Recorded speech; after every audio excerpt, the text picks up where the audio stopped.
सोचिए एक ऐसा हॉस्टल का कमरा जहां आप अंदर तो जा सकते हैं पर बाहर निकलना शायद मुमकिन ही नहीं। आज हम ऐसी ही एक कहानी सुनने वाले हैं। ये कहानी है रोहन की और उसके नए हॉस्टल के एक बदनाम कमरे की, कमरा नंबर 307।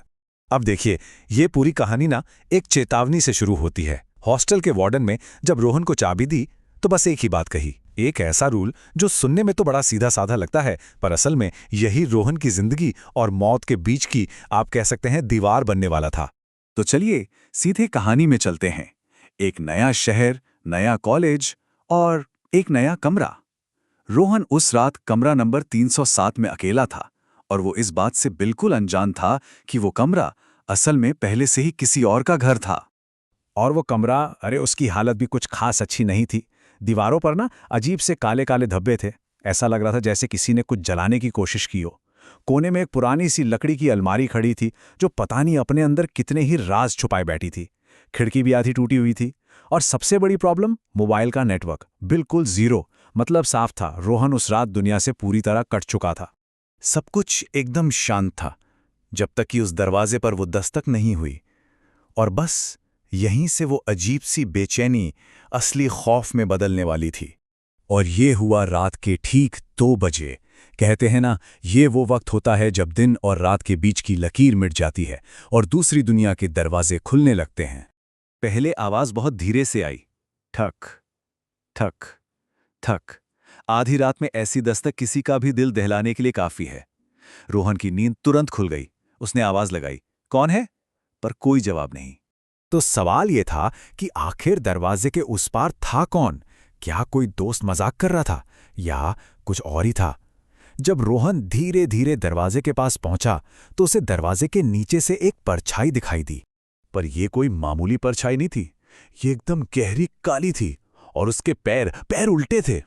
सोचिए, उल्टे पैर। बस यही वो पहला इशारा था जो चीख चीख कर कह रहा था कि दरवाजे के बाहर जो भी है वो इंसान तो बिल्कुल भी नहीं है। ये देखते ही रोहन का तो मानो डर से गला ही सूख गया। और ठीक तभी बाहर से एक आवाज आई, एक ऐसी जानी पहचानी आवाज जिसे रोहन दुनिया में कहीं भी पहचान सकता था। ये उसकी मां की आवाज थी। पर इस आवाज ने रोहन को शांत करने की जगह और भी ज्यादा डरा दिया। भला उसकी मां यहां इस वक्त हॉस्टल के दरवाजे पर क्या कर रही हो सकती है? घबराहट में रोहन ने फौरन अपनी मां को फोन मिलाया और यहीं पर सारा सच सामने आ गया। फोन पर उसकी मां की आवाज एकदम नॉर्मल थी। उन्होंने कहा, नहीं बेटा, मैं तो घर पर हूं। मतलब साफ था, दरवाजे के बाहर जो भी था वो सिर्फ उसकी मां की आवाज की नकल कर रहा था। और जैसे ही उसे ये पता चला कि ये एक धोखा है, बाहर से आ रही आवाज बदलने लगी। अब उस मीठी सी आवाज में एक हल्की गहरी घुरघुराहट भी मिल गई थी। उसका असली रूप सामने आ रहा था। खतरा अब सिर्फ दरवाजे के बाहर नहीं सिमटा था। रोहन जैसे ही डर कर पीछे हटा, उसकी नजर कमरे के कोने में रखी उस पुरानी मनहूस अलमारी पर पड़ी। खतरा अब कमरे के अंदर भी था। अचानक कमरे की बत्तियां टिमटिमाने लगीं और फिर एक अजीब सी खामोशी छा गई। और तभी उस अलमारी का दरवाजा अपने आप धीरे धीरे एक चरमराती हुई आवाज के साथ खुलने लगा।